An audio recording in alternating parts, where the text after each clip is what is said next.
guys, Ashlane here. Today I'm bringing you some Earthquake GoWiWi, and I'm going to try to tell you guys, convince you guys why you should try it. One quick note that it does take 4 max earthquakes to take out max walls, but guess what? It also takes 4 level 1 earthquakes to take out max walls. So I think there will be a nerf coming, because I don't think you should have to use 4 max earthquakes to do the same amount of damage to walls as level 1 earthquake could do. So that might be changing in the future. I don't know. Don't take my word for it. Now, I do want to share with you that myself and my clanmates have been having a lot of success with this 4 earthquake, 1 poison, 2 freeze, 1 rage spell combination. Now, I'm not sure if I'll be sticking with it going forward, but knock on wood, it's been really working really well for me. I probably have about 6 wins in multiplayer after the update using the Earthquake and the Freeze and the Rage, and they're all 2 stars, and I haven't gotten a 1 star or a fail since using this strategy. Now, small sample size, but let's get right into the strategy keys. Now, a lot of you might be asking why I attacked into the single target Inferno here. Just a quick note on that. I was counting on this second air sweeper here to help lure the golems into the center, and there was no air sweeper, like you can see them right now going to that air sweeper. There was no air sweeper on the other side, so I knew they would provide a path for the golems to the center. That's why I went to the single target Inferno. I burned one of my freeze on that single target Inferno, then I dropped my poison on that witch, and then it's going to be go time. You're going to see my heroes both get kind of distracted. They head south towards that Archer Queen, but it's no big deal because I do have the golems all going in the center, providing plenty of cover for those witches. Now we're going to get to one of the benefits of the Earthquake spell. The witches and their skeletons are still going into that earthquaked area. Now, a jump spell would have disappeared right about now, depending on exactly the timing of the placement. But one benefit to earthquake spells, maybe not their number 1 benefit, but one benefit certainly, is that they don't go away. You don't have to worry about timing. Go ahead and start your raid by dropping your earthquakes, and don't worry about it.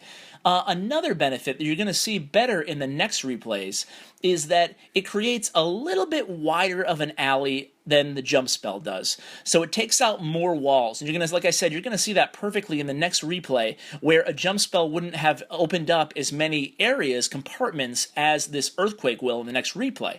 So we're going to focus on a few things. We're going to focus on it never going away, it being a little bit wider. I think it's like a 7 square radius on the earthquake, opposed to, I think, a 5 or a 6 on a jump. So just a little bit bigger really helps you out. Now, a base like this is exactly what, and there's going to be a third key that I like the earthquake better than the jump. We're going to get into that too. But on a base like this, the multi-target is pretty far away from the town hall, so using a GoWiWi army, this is just begging for a GoWiWi attack.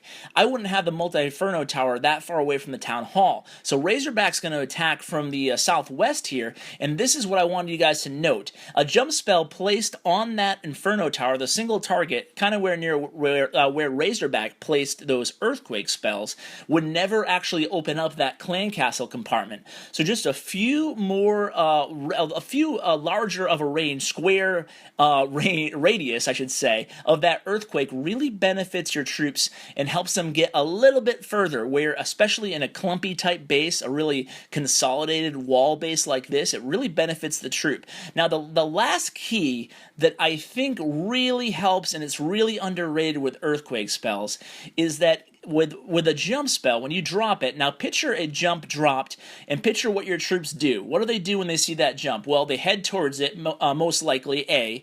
And number 2 is they all clump up when they hit to that jump spell, making them very vulnerable to any kind of splash damage, the Wizard Tower, Inferno Towers, whatever's over their mortars. And number 2, it also makes them all concentrate on the same defensive units, because when they're clumped up, they're going to refocus their targets on the closest unit to them. Right? But when you use an earthquake spell, like I said, I think this is a really underrated benefit to the earthquake spell, is that they don't clump up. They're given a wider range because it can take out as much as 7 walls in one little area. So the troops all are able to spread out, and allowing each of them to acquire their own targets, and also allowing the golems to hopefully provide a wider area of a meat shield for the troops. Now, on this last attack by Fred E. Mack, you can see he's going to use the earthquake as well. Like I said, a lot of my clanmates are using this strategy as well. And like I said, I don't know why exactly it works. I mean, these are the reasons I think are why, but for whatever reason, it just really works out. Now, when you're using this when pushing or when you're not able to plan for your base, like Clan Wars, obviously you can plan every single troop and spell down to the last one. But when you're pushing, you're able to get with the 4 earthquakes, you're able to really evaluate a base. I really love it when I'm pushing, guys. What I do is I evaluate the base real quickly. I probably take the full 30 seconds to really look at the flow of the base. And then what I do is I fire my earthquakes beforehand because they're not going to go away. And then sometimes I'll spread my golems out and I usually use around 8 wall breakers. So sometimes I'll spread my golems out if I have to deal with a resource ring, and I'll just try to sneak those wall breakers in there in a couple groups of 3 or 4, depending on how I want to split it. And I'll let the troops merge towards that earthquake area in the center of the base. Or if I want to, if the base doesn't require a nice spread of troops, I'll go ahead and I'll clump them up. Now you can see here, getting back to this attack, Freddie Mac carried a P.E.K.K.A. in the clan castle along with a few wizards, so he was worried just in case he needed that extra percentage. I really advocate doing this against bases like this, guys, especially anti-3 layouts. Holding back a P.E.K.K.A. or a Golem and a few wizards. You can see he didn't really need it here, but it's a great little strategy tip. So guys, hope you enjoyed this strategy video, and I hope you guys try out the Earthquake spell. Even if it's level 1, let me know what you think, guys. So take care, thanks for tuning in, and I'll talk to you tomorrow.